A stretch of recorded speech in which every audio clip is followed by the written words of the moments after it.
तर मित्रांनो, आता आपण बघणार आहोत महाराष्ट्र राज्य खादी ग्रामोद्योग मंडळ उस्मानाबाद मध्य केंद्र योजना। तर मित्रांनो, हा व्हिडिओ आप शेवटपर्यंत बघा, मध्ये स्किप करू नका।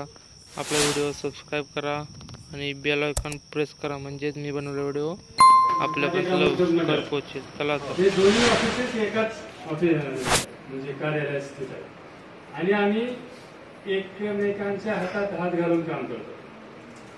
म्हणजे अत्यंत सहकार्य आम्ही एकमेकांना करतो आणि त्या अनुषंगाने त्या हेतूने की या ग्रामीण भागातील आणि शहरी भागातील उस्मानाबाद जिल्हा हा तसा 85% ग्रामीण भागात, शहरी भाग फार कमी आहे आणि जास्तीत जास्त उद्योग हे ग्रामीण भागात वाढले पाहिजे, तर आपल्या म्हणजे आपल्या जिल्ह्याची प्रगती होईल। मुख्यमंत्री रोजगार निर्मिती कार्यक्रम आणि पंतप्रधान रोजगार निर्मिती कार्यक्रम या दोन्ही योजनांमध्ये उद्योजकांना जास्तीत जास्त सवलती आहेत। जास्तीत जास्त अनुदानाची मर्यादा 35% आहे महिलांसाठी आणि SC ST साठी। पण फक्त अनुदानाचा विचार करून जर आपण उद्योगामध्ये याल तर यशस्वी होण्याचे प्रमाण फार कमी आहे। आम्ही बँकेच्या साहेबांना विनंती करतो, जर जिनाईन खरोखरच उद्योग करणार असाल, खरोखर उद्योग करणारी एखादी व्यक्ती पुढे येते, त्यांना संपूर्ण माहिती आहे उद्योगाविषयी, तर आम्ही त्याच्या मागे भक्कमपणे पाठीमागे राहून बँकेच्या साहेबांना विनंती करू की सर यांचं प्रकरण जरा प्राधान्याने आपण बघा आणि मंजुरीच्या बाबतीत आणि वितरणाच्या बाबतीत शासन अनुदानाच्या बाबतीत म्हणजे कमी पडणार नाही। यावर्षी खूप मोठा उद्दिष्ट आहे, 650 उद्योजकांना या उस्मानाबाद जिल्ह्यामध्ये CAVGP अंतर्गत कर्ज पुरवठा करावायचा। आपण जेवढे अर्ज कराल तेवढे आपल्या म्हणजे आपलं स्वागत आहे। अत्यंत महत्वाची गोष्ट मला सांगायची आहे की आपण माळी साहेबांनी जे उद्योग इथे सुरू केलेला आहे आणि ज्या उद्योजकांचे उद्योगिनी भगिनींचे आपण इथं स्वागत केलं, त्या सर्वांना आपण उस्मानाबादची मागासची जी प्रतिमा आहे ती पुसून टाकायचा प्रयत्न करूया आणि उस्मानाबाद जिल्हा उद्योगामध्ये तर अग्रेसर राहीलच, पण ह्याच्याही पुढे जाऊन एक्सपोर्ट मध्ये म्हणजे निर्यातीमध्ये देखील आपल्या जिल्ह्याचा ठसा आपण उमटवूया।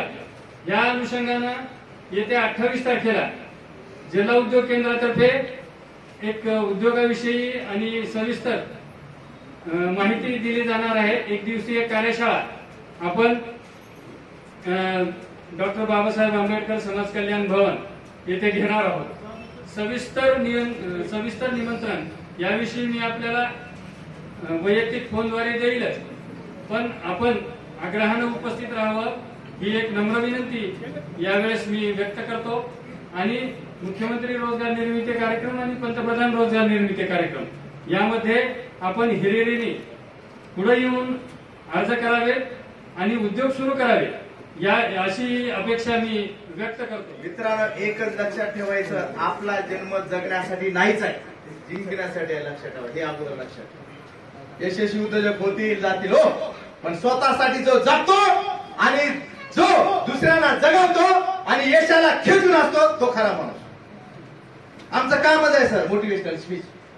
आमचे सर खूप छान बोलले, नियत आजपासून डेफिनेशन चेंज करू सर। आपण 2 प्रकारच्या नियत असतात, एक चांगली पण नियत असते ना, ह्या माणसाची नियत चांगली आहे बाबा, हा चांगला माणूस आहे असं म्हणतो ना सर आपण, पण दुसरी एक नियत असते, ह्याची नियत खराब आहे, हा कर्ज फेडणार नाही, दिलेला पैसा परत देणार नाही, ही पण नियतच आहे सर। अरे चांगली नियत ठेवून आपण काम करू, ईश्वर आपल्याला मदत करेल। हे सर्व नियतीमध्ये सुद्धा 2 बघा, नियत 2 प्रकारचे।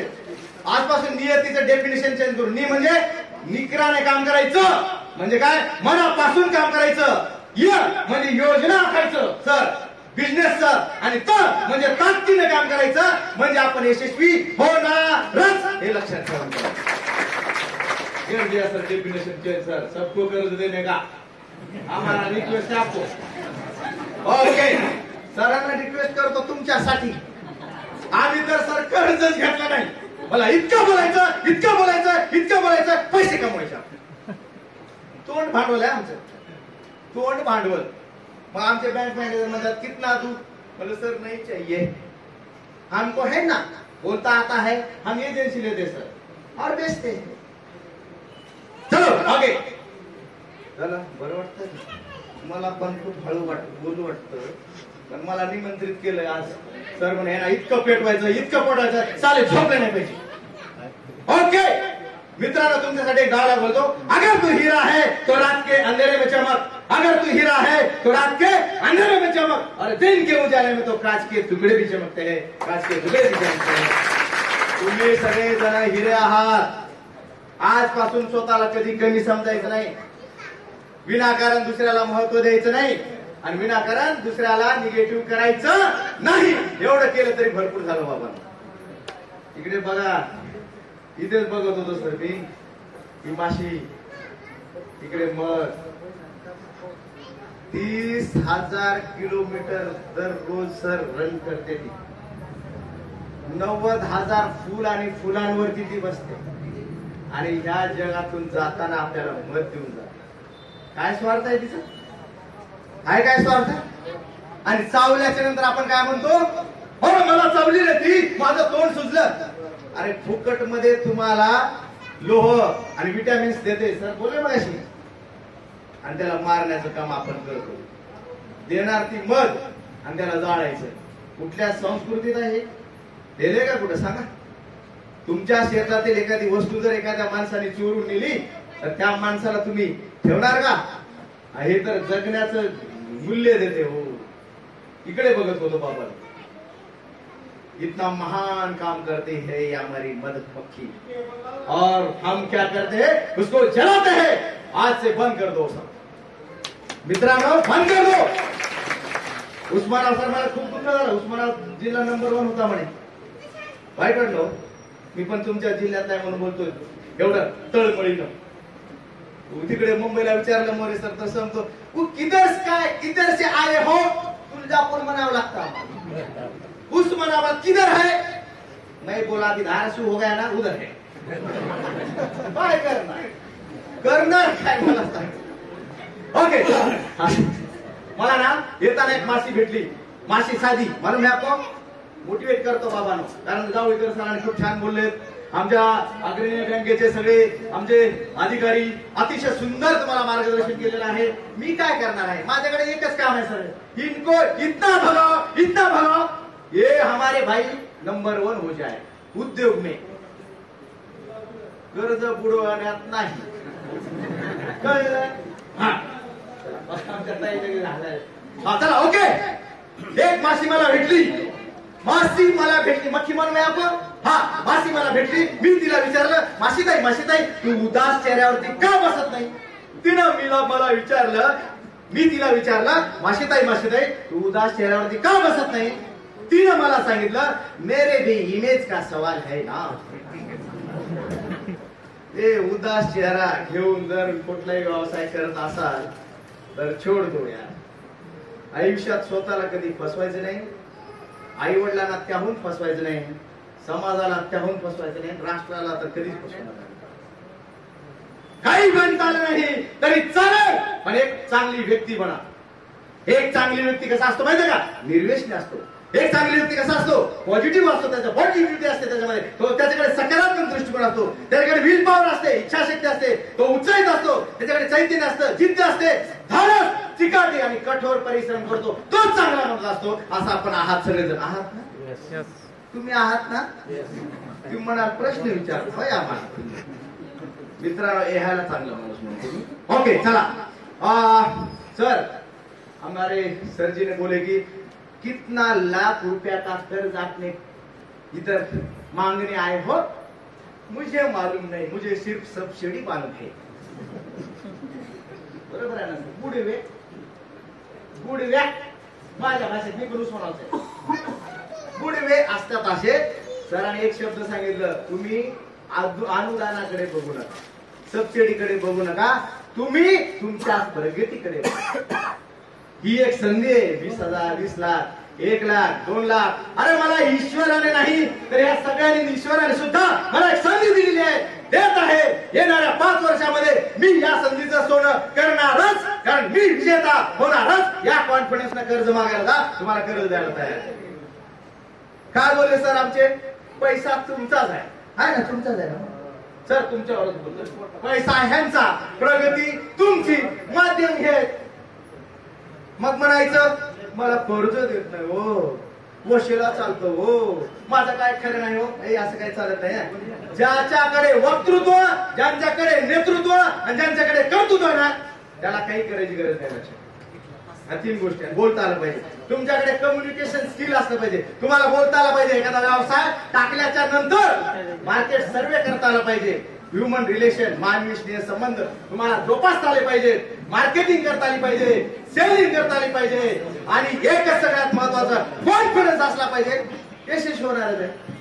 चला मी 2-3 डायलॉग म्हणतो, कारण बऱ्याच लोकांचं ऐकलंय सर, ते म्हणतील आता तू आला का बाबा, आम्ही सगळे काम सोडून इथं आलेलो आहोत, आता तू.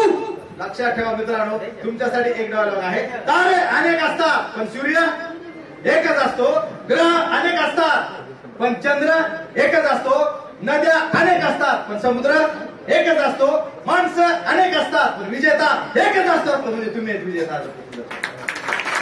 या उठल्या बरोबर काका, उठल्या बरोबर स्वतःला म्हणायचं I am a best, I am a great, I can. काय नाही बोलत आपण काय म्हणतो? झोपलोय, उठतोय, जणू काय दिवे लावून आले. आमच्या भगिनी लवकर उठतात, सगळ्यात हुशार झोपतात. ग्रेट आहे तुम्ही, तुम्ही पण बरोबर. ओके, चला तुमच्यासाठी मित्रांनो 5 गोष्टी सांगेन. कुठलाही व्यवसाय करायच्या अगोदर मार्केट सर्वे करायचं. साबणवाले काका, तुमचं अभिनंदन माळी साहेब, आपकी मार्केटिंग करने के लिए मुझे बहुत अच्छा लगेगा, क्योंकि मैं बहुत ज्यादा बोलता हूँ, पैसा ज्यादा लेकर मुझे मालूम है, ऐसा नहीं तो वैसा, जेब से निकालो पैसा. 1 करोड रुपये सर, 1 करोड. मलाही माहित नाही, मी बघायला येणार आहे आपला व्यवसाय, आणि जमलं तर तुमचं साबण विकणार आहे. आवडेल का? आतापर्यंत रेकॉर्ड है, जो मार्केटिंग में बादशाह बना ना, उसके पास मर्सिडीज गाड़ी है, उसके पास कार है, बंगला है, बैंक बैलेंस है, और उसके बच्चे भी अच्छे स्कूल में पढ़ते हैं, और उसके बेटी के त्यांच्या मिसेसच्या अंगावर प्रचंड सोनं असतो. मार्केटिंग क्षेत्रामध्ये उतरावं लागेल. नाही तर धंदा टाकले सर, मस्त पैकी साबणाचा धंदा आहे आणि बाहेरच पडत नाही. कोण साबण घेतय? चला ओके, शेवटच्या टप्प्यात येतो. मी एक ज्योत पेटवण्याचा प्रयत्न केलाय, एक नव चैतन्य निर्माण करण्याचा प्रयत्न केला. मित्रांनो, अशा महान व्यक्तींचा सत्कार पुन्हा एकदा 10 वेळा झाला पाहिजे सर, तुमचं 10 वेळा झाला पाहिजे. कारण बघू द्या, बघा ना समाज, या समाजाला बघू द्या हो. आपल्या विश्वास जिल्ह्यात यशस्वी माणसं आहेत, मला पण माहित नव्हतं. मी तर तुम्हाला बघून प्रेरित झालो. माझं कार्यक्रमाचं नाव काय? प्रेरणा घ्या आणि प्रेरित व्हा. माझं कामच आहे प्रेरणा घ्यायचं, साबणवाल्याकडून प्रेरित व्हायचं, अशोक चव्हाण. ओके, चला मित्रांनो, तुमच्यासाठी एक डायलॉग म्हणतो, पण 5 गोष्टी कुठल्या व्यवसाय करायच्या अगोदर 5 फॉर्म्युले सांगतो जीवनात, ते सगळ्यात महत्वाचे. नंबर 1 ड्रीम, आयुष्यात मला काय करायचंय, कुठला व्यवसाय करायचाय. नंबर 2 डिसिजन म्हणजे निर्णय वेळेवरती घ्या. नंबर 3 डिसिप्लिन, आयुष्यात शिस्त म्हणजे शिस्त. नंबर 4 नॉलेज, ज्या क्षेत्रात मला मोठं व्हायचंय त्याचं नॉलेज घ्यावं लागेल, नाहीतर साहेबासारखे माणसं आहेत इंटरव्ह्यू घ्यायला, काय बोलणार आहात तुम्ही तिथं. आणि 5 प्रेझेंटेशन, दाखवा जगाला success, what is success. Number 6 negative माणसाच्या संपर्कात थांबायचं नाही मित्रांनो, हात सुद्धा मिळवायचं नाही. हात जर मिळवलं तर व्हायरस येतं आतमध्ये, 48 तास लागतं पुन्हा काढायला. नंबर 7 भूतकाळात एखादी घटना घडली असेल ना, भूतकाळात एखादी घटना घडली असेल चुकीची, उकरत बसू नका. चांगली जर घटना घडली असेल तर त्याच्यापेक्षा चांगली कशी होईल हे डोक्यामध्ये प्लॅन करा. आणि नंबर 8 पुरे हृदय से काम कीजिए, आपको आपकी ही पूर्ण सृष्टी तुम्हाला मिळेल. चला, मी एक ज्योत पेटवण्याचा प्रयत्न केलाय. ती ज्योत तेवट ठेवायची आहे की विझवायची आहे, तुम्ही ठरवायचं आहे. ओके, 3 मिनिटात कार्यक्रम संपवतो. किती मिनिटात? मला माहित आहे तुम्ही हलणार नाही आता. ये तो खुराक चाहिए था हमको. बरोबर आहे ना. हे योजना वगैरे सगळं चालू राहते मित्रांनो. आयुष्यात लक्षात ठेवा. मला माहित नाही मी एवढं बोलणार आहे. एक शब्द जरी तुमच्या हृदयातून भेदून गेला ना. कुठला शब्द माहिती आहे का?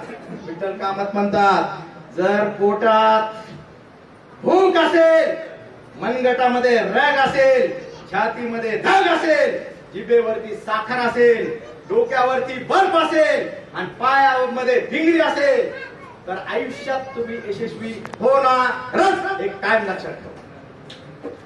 टाळ्या वाजवायचं तर चांगल्या टाळ्या माझ्यासाठी कधीच वाजवायची नाही. टाळ्या ह्या तुमच्यासाठी लोकांनी वाजवले पाहिजेत, याच्यासाठी आम्ही इथं आलेलो असतो. आमच्या माळी साहेबांसाठी टाळ्या होत्या मगाशी. टाळ्या बहुत जोर से बजाना चाहिए था, लेकिन क्या करूं मैं भी. हमारी संस्कृति क्या है मालूम है क्या? तू आगे जा रहा है क्या, मैं ताली नहीं बजाता हूँ, चल. क्योंकि मैं चलता हूँ ना. जोपर्यंत दुसऱ्यांच्या जो अरे आवाज गेला काय? अरे माझा आवाज येतो का बाबा? मला व्यासपीठ खूप आवडतं. व्यासपीठावरती बोलून बोलून बोलून बोलून इतकी प्रॅक्टिस झाली ना, मग मोरे सर मला बोलव. चला ओके. काहीतरी बोलत होतो मी. काय बोलत होतो आता? काय बोलत होतो? काय बोलत होतो? हा, माळी साहेबांचं कौतुक मी का करतो साहेब? मैं दुनिया में, मैं अभी कल्याण में जाके आपका ही नाम लूंगा, क्योंकि मी पण बिझनेसमॅन आहे बाबा.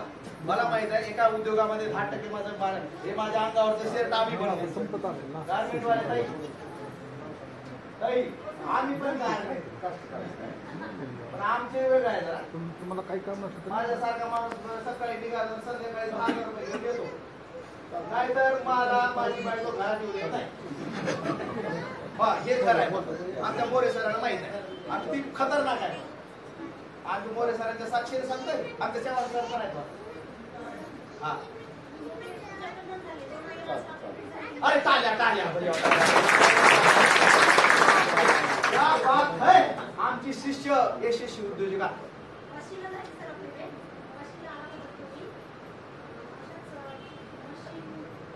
फायदा झाला का? झालं ना. हे आउटपुट आयुष्यात मी असायला मी लवकर करोडपती होणारच आणि 100 लोकांना रोजगार देणार. मित्रांनो, सकाळी उठायचं, एकदम फ्रेश व्हायचं. आपल्याला 3 प्रश्न आयुष्यात विचारायचे असतात. 3च प्रश्न विचारा स्वतःला. 3 प्रश्न विचारायचा. संध्याकाळी 12 वाजता झोपू नका. ते व्हॉट्सअप फेसबुक बंद करा जरा. रात्री 12 वाजता काय विचारायचं माहिती आहे का? मी जन्माला का आलोय. नंबर 1 काय विचारायचं? मी जन्माला का आलोय. नंबर 2 जो काय मी व्यवसाय करणार आहे किंवा करत आहे त्याच्यासाठी मी 100% प्रयत्न केलं का यशस्वी होण्यासाठी. आणि नंबर 3 जाताना या जगाला मी काय देऊन जाणार आहे. हे 3 प्रश्न संध्याकाळी विचारा मित्रांनो. तुम्हाला सगळे उत्तर तिथे मिळतील. नंबर 1 काय बोलू मी? माझा जन्म कशासाठी झालेला आहे. नंबर 2 जो कोणी कोणताही व्यवसाय करा त्या व्यवसायाला मी 100% न्याय दिला का. आणि नंबर 3 या जगातून जेव्हा मी जाईल तशा जगाला मी काय देऊन जाणार आहे. एवढं 3 प्रश्न विचारा, सगळे उत्तर तुम्हाला मिळतील. मित्रांनो, उठायचं आणि एकच डायलॉग बोलतो आणि मी इथं थांबतो. कारण सर माझा कार्यक्रम हा कसा आहे, वेळ आल्यावर थांबणार आहे. कारण वेळ खूप महत्वाची आहे आयुष्यामध्ये. एकच लक्षात ठेवायचं, वेळ आणि वय आयुष्यात कधी परत येणार नाही. लक्षात ठेवा. बघा तुम्ही आठवा, तुमच्याकडे पैसे येतील, अब्जोपती होणार तुम्ही, पण आयुष्यातला वेळ आणि वय भविष्यात कधी येऊ शकत नाही. लिहून ठेवा तुम्ही. म्हणून योग्य वेळी काम आणि योग्य वेळात जर काम केलं तर येणारी पिढी ही निश्चितच आनंदी असेल. काय लक्षात ठेवा, काय ठेवा मित्रांनो. म्हणून वेळ, जी माणसं वेळेवर जय मिळवतात तीच माणसं या जगावर विजय मिळवतात. काय लक्षात ठेवा मित्रांनो. चला आता मी एक डायलॉग म्हणतो आणि मी थांबतो. असं उठून उभं राहायचं. सकाळी सकाळी तुमच्या भाषेत बोलायचं. तुमच्या भाषेत सळसळत्या रक्तासाठी, सक्रिय मेंदूसाठी, तडकदार हृदयासाठी, दूरदृष्टीसाठी, जिद्दीच्या पावलांसाठी, जी एक पाऊल वाट ती वाट पाहते स्वप्नांसाठी, पेटून उठणाऱ्यांची, स्वतःला झोकून देणाऱ्यांची. चला मग उठा, आपण आपल्या ध्येयसिद्धीचा प्रवास सुरू करूया. आपल्या विजेत्याला गदा गदा हलवून जागे करूयात. आपण प्रेरणा घेऊयात, आपण प्रेरित होऊयात. काही झालं तरी बेहतर, आपण यशाच्या उत्तम शिखरावरती पोहोचात, कारण आपण विजेता होऊयात मित्रांनो, आपण विजेता होऊयात. हा कॉन्फिडन्स घेऊन जा.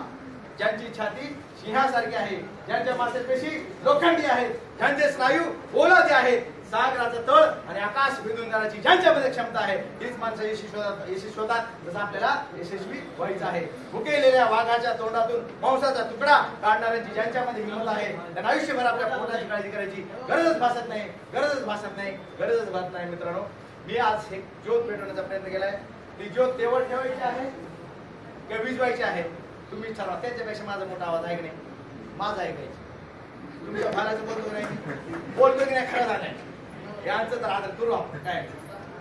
चला, आता एक शपथ दिली होईल. कार्यक्रम माझी कार्यक्रमाची सांगता होणार आहे. सर, आपका आदेश है, मैं अभी यहाँ पे रुकता हूँ, क्योंकि दुनिया कॉन्फिडेंस पे चलती है, लूजर पे नहीं. जो लूजर होता है ना, उसका कोई भी यूजर करता है, और जो लीडर होता है ना, वो बॉस बनता है. ये ध्यान में रखो. डर के आगे जीत है. जिनके मन में नहीं डर, वो कहलाएगा कल का लीडर. मित्रांनो, स्वतःचे लीडर बना, तुमच्या व्यवसायाचे लीडर बना, तुमच्या कुटुंबाचे लीडर बना, तुमच्या समाजाचे लीडर नंतर बघूया. राजकारण तिकडे ठेवा. अगोदर आपल्या पोटा पाण्याचा प्रश्न बघूया, आपल्या समाजाचं, आपल्या राष्ट्राचं समाजहित साधून आपण आपली आर्थिक परिस्थिती भक्कम करूया. याच्यावर नो सगळ्यांनी उठून बघा. चला उठा. वाढ होते. पण मधमाशा एक असंही आहे की मधमाशा आपण म्हणजे 2 किलोमीटर पर्यंत जातात आणि संध्याकाळी धान्य गोळा करून आपल्या पेटीमध्ये येऊन बसतात. शेतकऱ्यांना जिथं पेट्या ठेवल्या तिथला तर फायदा होतोच, पण जवळपास 2-3 किलोमीटर पर्यंत जाऊन त्यांनी अन्न गोळा करतात आणि 2-3 किलोमीटर पर्यंत जे शेतकरी आहेत त्या शेतकऱ्यांचा फायदा करणारा असे एकमेव जर आहे कोणतं मधमाशा आहे. तर ह्या मधमाशा म्हणजे जोपर्यंत आपल्या पृथ्वीवर आहेत तोपर्यंतच ही मानवजात ही राहणार आहे असं शास्त्रज्ञांनी सांगितलेलं आहे. तर मधमाशा म्हणजे उद्योग वाढीसाठी आमच्या मंडळामार्फत मधमाशा पालन योजना आहे. तर ह्या योजनेमध्ये 60,000चं लिमिट आहे. ह्या मधमाशा ज्या आहेत ते 2 प्रकारच्या आहेत, एक सातेरी मधमाशा आणि एक मेलिफेरा मधमाशा. तर ही सातेरी आणि मेलिफेरा ही माशा ही मांसाळलेल्या माशा आहे. आपल्याला एकच माशी माहित आहे की आपण जी शेतामधून माशा महळ झाडतो, तर आपण कसं झाडतो महळ, जाळ करतो किंवा धूर करतो, त्या माशाला जाळतो, त्या माशाला नुकसान पोहोचवतो आणि ज्यावेळेस आपण मध काढतो तेव्हा मध आपण काढतो आणि माशा नष्ट करतो. तर तसं न होता ह्या सातेरी माशा आणि मेलिफेरा माशा ह्या दोन्ही माशा मांसाळलेल्या आहेत आणि ही बंदिस्त पेटीमध्ये राहतात. तर जवळपास एका पेटीपासून महिन्याला 5 किलो 2 किलो 4 किलो जसं खाद्य आहे तसं मध निर्माण होतं. बरं, ही मध जी तयार होणार आहे शेतकऱ्याला मध विक्रीची अडचण नाही. आमच्या मंडळामार्फत 500 रुपये किलो प्रमाणे आम्ही मध जो तयार होईल तो मध आम्ही मंडळामार्फत खरेदी करतो. तर आता ही पेट्या घ्यायच्या तर कशा घ्यायच्या पेट्या, की आता आपण वैयक्तिक तर मधमाशा घ्यावून विकत घेणार नाही. तर आमच्या खादी ग्राममध्ये एक स्कीम आणलेली आहे की 58,000 रुपयाची स्कीम आहे. त्याच्यामध्ये 10 मेलिफेरा माशाची पेट्या मिळतात, 10 पेट्या, मधयंत्र आणि मध काढण्यासाठी जे साहित्य आहे ती साहित्य पूर्ण किट्स आहे ती 58,000ला मिळतं. त्याच्यामध्ये 29,000 रुपये फक्त उद्योजकांना भरायचे आहे आणि 29,000 रुपये मंडळामार्फत अनुदान दिलं जातं. त्याच्यामध्ये 10 दिवसाचं प्रशिक्षण आम्ही निवासी देतो की बाबा आता मधमाशा बनल्यानंतर आधीच माशाला बघून माणूस घाबरतो. तर ती 10 दिवसामध्ये त्या माणसाला माशापासून जी भीती आहे ती भीती घालवण्याचं काम आम्ही करतो आणि माणूस त्या मधमाशाला हाताळण्याचं हे जे पूर्ण जे आहे ज्ञान, तर 10 दिवसामध्ये पूर्ण आम्ही ज्ञान त्या लोकांना देतो आणि त्याच्यानंतर मग त्यांना ती मधमाशा आहे ते सगळं पूर्ण आमच्या मंडळामार्फत पुरवठा होतो. तर ही अशी एक फायद्याची स्कीम आहे आणि जास्तीत जास्त प्रसार व्हावा हे लाखापर्यंत आणि उत्पादन येण्यासाठी 50 लाखापर्यंत कर्ज मागणी करता येते. आणि तिसरी जी स्कीम आहे चौथी विशेष घटक योजना, तर ही फक्त अनुसूचित जाती जमातीसाठी 50,000 रुपयापर्यंत कर्ज बँकेतून दिलं जातं. त्याच्यावर 10,000 सबसिडी आमच्या मंडळामार्फत दिली जाते. तर ह्याच्यामध्ये अडचण अशी आहे आम्ही कल्पना योजनेमध्ये की जवळपास आता ही प्रकरणं जी आपण बँकेला पाठवतो तर ती रिजेक्ट होण्याचं एकच कारण आहे की आपण काय करतो तर समजा एका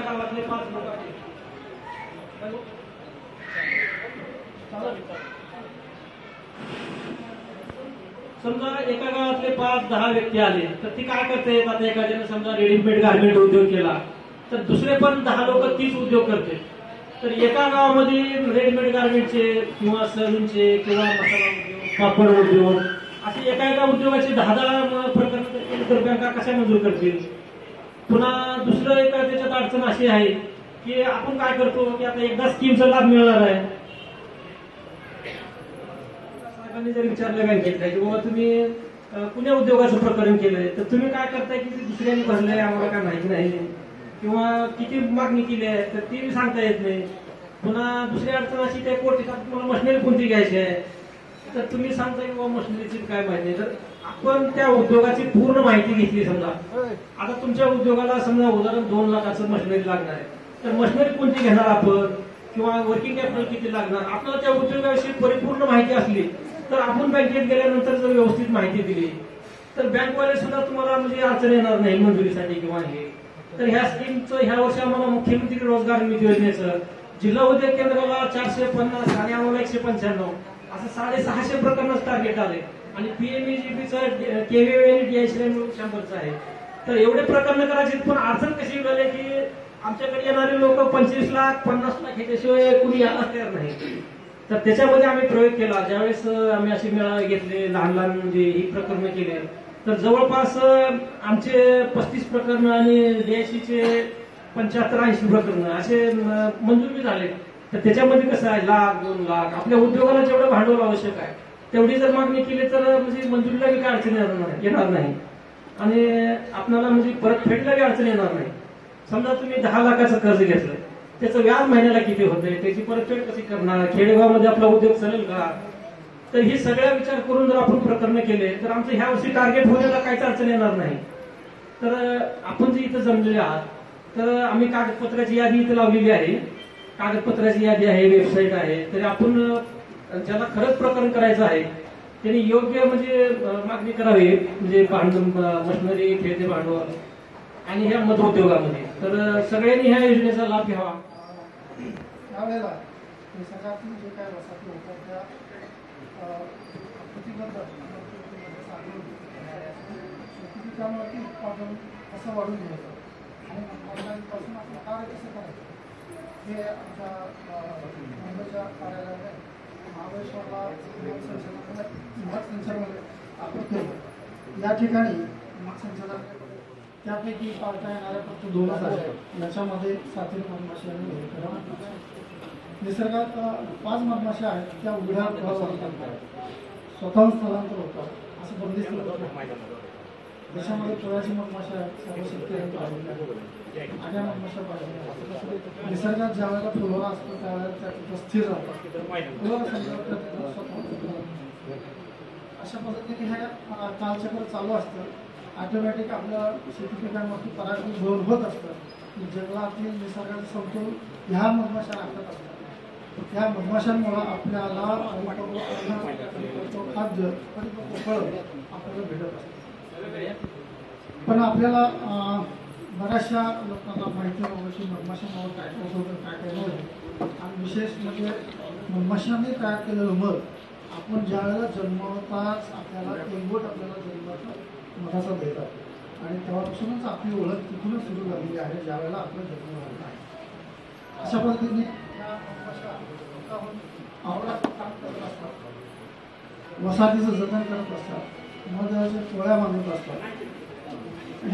हे सर्व कार्य चालू असतं फक्त कामकरी माशांमुळे चालू असतं. ह्या कामकरी माशा निसर्गातील जी काय फुलं आहेत त्याच्यामधनं पराग आणि मकरंद हे त्यांचं महत्त्वाचं खाद्य आहे. हे पराग आणि मकरंद गोळा करतात. पराग आणि मकरंद गोळा केल्यानंतर पेटीमध्ये पोळ्यांमध्ये ज्या वेळेला मकरंदाचा अंश असतो, पाण्याचा अंश असतो आणि 20% फक्त गोडावा असतो आणि पराग जो असतो फुलांमध्ये जो परागकण असतो तो दोन्ही मिश्रण होतो. दोन्ही मिश्रण झाल्यावर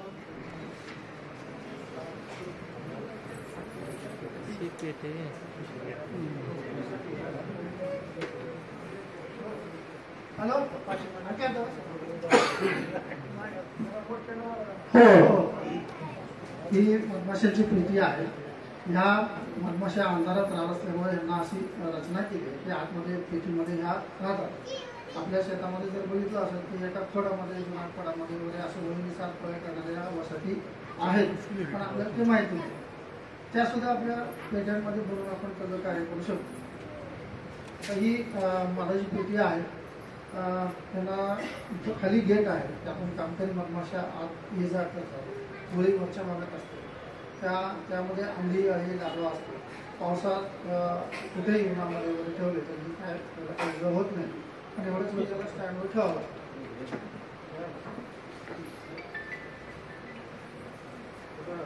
आमच्या मध संचालनालय महाबळेश्वर यांनी हा याचा पूर्वीपासून म्हणजे हळूहळू स्टेप बाय स्टेप करत त्याच्यामध्ये डेव्हलप करून या मधमाशांची पेट्या तयार केलेल्या आहे. आता हे गेट आहे, यातनं फक्त कामकरी मासे जाऊ शकतात, राणी माशी जात नाही. त्यात राणी माशी ही सर्वात मोठी असते, त्याच्यामुळं राणीला आत बंद करून ठेवलं जातं आणि कामकरी माशा बाहेर शेतावरती जातात आणि पिकावरती परागीकरण करून पराग आणि मकरंद आपल्या पायाच्या पोल्यामध्ये पिशवी असते, थैली असते, तिला आम्ही पोलन बास्केट म्हणतो. ते जेवढं भरता येईल तेवढं भरतात. जसं काय घरातल्या महिला जसं पिशवी घेऊन जातात आणि बाजार कमीतल्या कमी पैशामध्ये यावं असं करतात, त्या पद्धतीने ह्या कामकरी माशा काय करतात की जाताना जोरात जातात, आवाज करत जातात, आणि जिथं फुलं आहेत, त्यांच्या आवडीची फुलं आहेत, त्या ठिकाणी जातात. प्रत्येक फुलांमध्ये जाऊन फुलं गोळा करतात आणि एका फुलावरून दुसऱ्या फुलात, दुसऱ्या फुलावरून तिसऱ्या फुलावर. मधमाशांना असंख्य केस असल्यामुळे फुलातील स्त्री केशर आणि पुरुषकेशर यांचं मिलन ह्या मधमाशा चांगल्या पद्धतीने घडवतात. आणि ह्याची सुद्धा मधमाशांची सुद्धा जे गरज आहे ती भागवली जाते. मग या येतात आतमध्ये, त्याच्यामध्ये आम्ही पोळीची रचना केलेली आहे. राणी माशी एका वसाहतीमध्ये एकच असते, त्याच्यावर राहू शकत नाही. दुसरी राणी माशी जर जन्माला आली तर ती इतर माशांना घेऊन दुसऱ्या ठिकाणी घर वास्तव तयार करते. तर ही अशी रचना आहे. पोळं तुटण्यामुळे आपण याला ताण केलेली आहे. अशा पद्धतीने पोळं असं हलवलं ते आपण पोळं तुटू नये, जेणेकरून ते हलका असतं, मेणाचं पोळं असतं. मग शेतकरी घरं तयार होतात, त्याच्यामध्ये मधमाशा तयार करतात. ज्या वेळेला त्यांच्या शरीर ग्रंथातून मेणाची ग्रंथी प्रौढ झाल्यानंतर मधमाशा पोळं तयार करतात. मधमाशांच्या आयुष्य जेवढं आहे 60% पोळं बनवण्यामध्ये खर्च होतो आणि 40% इतर खाद्य बनवण्यामध्ये खर्च होत असतो. म्हणून शेतकऱ्यांनी आपल्या शेतामधले जे काही वसाहती आहेत किंवा पोळं आहेत ते तोडू नये, त्यापासून आपला फायदाच होतो. तर ह्याची रचना आहे. ह्याची रचना अशी आहे की वरच्या भागात थोडी मोठी आहे, खालच्या भागात थोडी लहान आहे. वरच्या भागात थोडं खाद्य असतं, मध्ये अंडी अळी पिलावा असतो. ही अशी रचना केलेली आहे. समान 8 पोळ्या असतात साखरेमध्ये, समान 10 पोळ्या मिलीमीटरमध्ये असतात. हे झालं ब्रूड चेंबर म्हणतो आपण याला. त्याच्यामध्ये अंडी अळी आणि खाद्य असतं.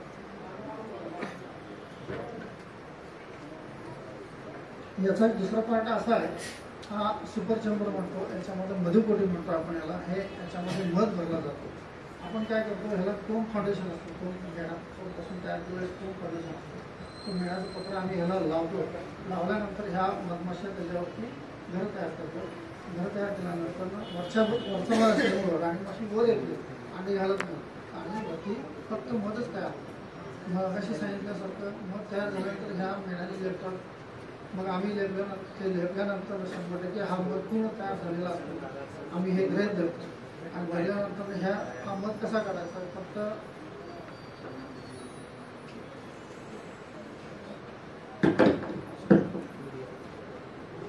अशा ज्या वेळेला पोळ्याला आणल्यानंतर